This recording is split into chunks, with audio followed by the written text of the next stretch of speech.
Assalamualaikum. I am Sharjeel Babar from Mentosh and welcome back to second episode of WordPress website development training series. आज की जो हमारी episode है हमने उसमें देखना है कि कैसे वर्डप्रेस के थीम को चेंज किया जाता है, कैसे वर्डप्रेस के थीम को इंस्टॉल किया जाता है और कैसे वर्डप्रेस के थीम को एक्टिवेट किया जाता है। इन सारी चीज़ों को करने से पहले आपको इस चीज़ का पता होना चाहिए कि थीम क्या चीज़ है। थीम बेसिकली आपके एक वेबसाइट का स्ट्रक्चर होता है, आपकी वेबसाइट का एक डिज़ाइन होता है, जिसके थ्रू आप अपने यूज़र को दिखा सकते हैं कि ये मेरी वेबसाइट का थीम है, ये मेरी एक वेबसाइट का डिज़ाइन है। तो सबसे पहले हम चलेंगे देखेंगे किस तरह हम अपनी वेबसाइट के ऊपर जाएँगे। फर्स्ट स्टेप आपने ये करना है कि आपने ज़ैम्प ओपन कर लेना है। ज़ैम्प ओपन करने के बाद आपने ये वाली अपाची एंड माईएसक्यूएल सर्विस को स्टार्ट कर देना है।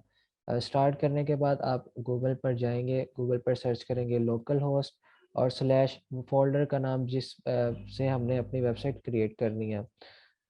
फ़ोल्डर का नाम लिखने के बाद ये हमारी वेबसाइट आ जाएगी। इस वेबसाइट के एडमिन पैनल में जाने के लिए आप सर्च करेंगे, ऊपर लिखेंगे /wp-admin/ ये लिखने के बाद आपकी लॉगिन डिटेल माँगेगा। लॉगिन डिटेल आपने वो देनी है जो हमने लास्ट एपिसोड में हमने क्रिएट की थी अपने इंस्टॉलेशन के दौरान, और वहाँ पर पासवर्ड भी वही एंटर करना है जो हमने इंस्टॉलेशन के दौरान दिया था। ये आपका लॉगिन डैशबोर्ड में आपको डायरेक्ट ले जाएगा। यहाँ पर डैशबोर्ड में जाने के बाद आपको कुछ चीज़ें नज़र आएँगी जिसमें आपका होम आ रहा है, post, media section, pages, comment section है आपका, आपका प्लगइन सेक्शन है, यूज़र्स टूल सेटिंग। लेकिन आज हमने देखना है कि कैसे वर्डप्रेस के थीम को चेंज किया जाता है, कैसे उसको इंस्टॉल किया जाता है और कैसे उसको एक्टिवेट किया जाता है। तो वर्डप्रेस के थीम को चेंज करने के लिए आप थीम सेक्शन में जाते हैं। थीम सेक्शन में जाने के बाद आप ऐड न्यू पर क्लिक करेंगे। ऐड न्यू पर क्लिक करने के बाद आपको यहाँ फ्री थीम्स कुछ मिल जाए अवेलेबल हैं, जो वर्डप्रेस आपको दे रहा होता है। आप यहाँ से भी इसको कर सकते हैं। यहाँ पर हमने अभी ब्लॉगिंग वेबसाइट के लिए करना है, तो यहाँ पर मैं एक थीम सर्च कर लेता हूँ। मैं इसको अब यहाँ पर आपको डिटेल एंड प्रीव्यू भी दे रहा है। तो यहाँ से आप देख सकते हैं कि आपकी वेबसाइट जो है वो कुछ इस तरह की दिखेगी इस थीम को एक्टिवेट करने के बाद। इस थीम को इंस्टॉल करते हैं हम।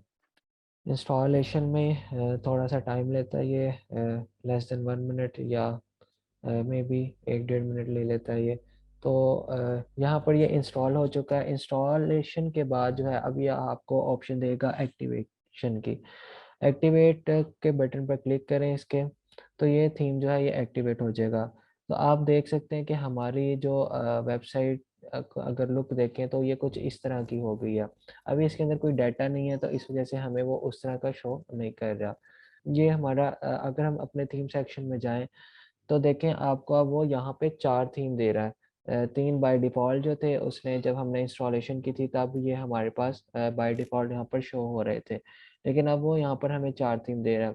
तो इस तरह आप वेबसाइट के थीम को इंस्टॉल कर सकते हैं, उसको एक्टिवेट कर सकते हैं। लेकिन आप यहाँ पर चाह रहे हैं कि नहीं, जो इससे पहले वाला थीम था वो ठीक था, तो सिंपली आपने दूसरे वाले थीम पर जाना है। जैसे मैं ये वाले थीम पर चला तो एक्टिवेट के बटन पर क्लिक करना है। तो ये आपका अगर देखें, इसको रिफ्रेश करें, तो ये आपका थीम जो है वो पुराना वाला एक्टिवेट हो चुका है। इसी तरह अगर आपने कोई भी थीम करना है, जस्ट एक्टिवेट के ऊपर क्लिक करें और ये रिफ्रेश करें पेज को, तो उस हिसाब से जो है वो ऑटोमेटिकली जो है वर्डप्रेस आपकी वेबसाइट के कंटेंट को उसके अंदर एडजस्ट कर देगा। इस तरह भी आप थीम अपलोड कर सकते हैं। सेकंड तरीका ये है कि आपने डाउनलोड कर कर अगर थीम अपलोड करना है, तो डाउनलोड करने के लिए ऐड न्यू के ऊपर बटन पर क्लिक करें।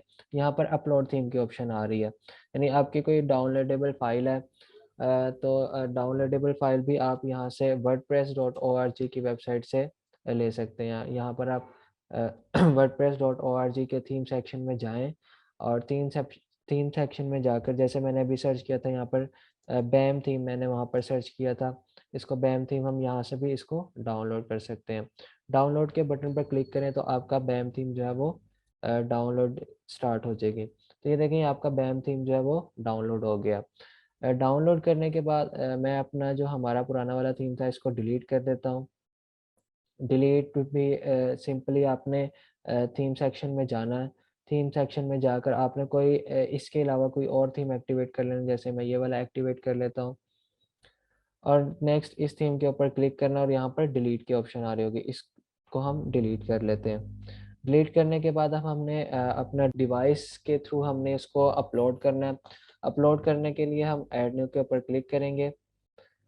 ऐड न्यू पर क्लिक करने के बाद अपलोड थीम की ऑप्शन है कि यहाँ पर फाइल चूज़ करेंगे। फाइल चूज़ हमने जो अभी थीम डाउनलोड किया है बैम के नाम से, इसको सिंपली इंस्टॉल कर देंगे।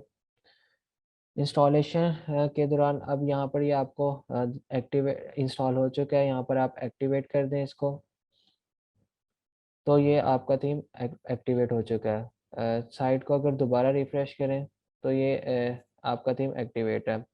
ये इस तरह आप इस तरह तरीके से भी आप डाउनलोड करके आप थीम इंस्टॉल कर सकते हैं। लेकिन ये सारे प्रोसेस में आपके लिए ज़रूरी है कि आप इंटरनेट से कनेक्ट हों। अगर आप इंटरनेट से कनेक्ट नहीं हैं तो आपका थीम इंस्टॉल नहीं होगा। दूसरा तरीका ये है कि अगर आपका इंटरनेट स्लो है, आप यहाँ पर ऐड न्यू कर रहे हैं और फ़ाइल को अपलोड कर रहे हैं और अपलोड होने में बहुत टाइम ले रहा है, तो सिंपली आप अपने ज़ैम फ़ोल्डर में जाएँ, सी ड्राइव में जाएँ, सी ड्राइव के ज़ैम फ़ोल्डर में जाएँ, ज़ैम फ़ोल्डर के htdocs में जाएँ।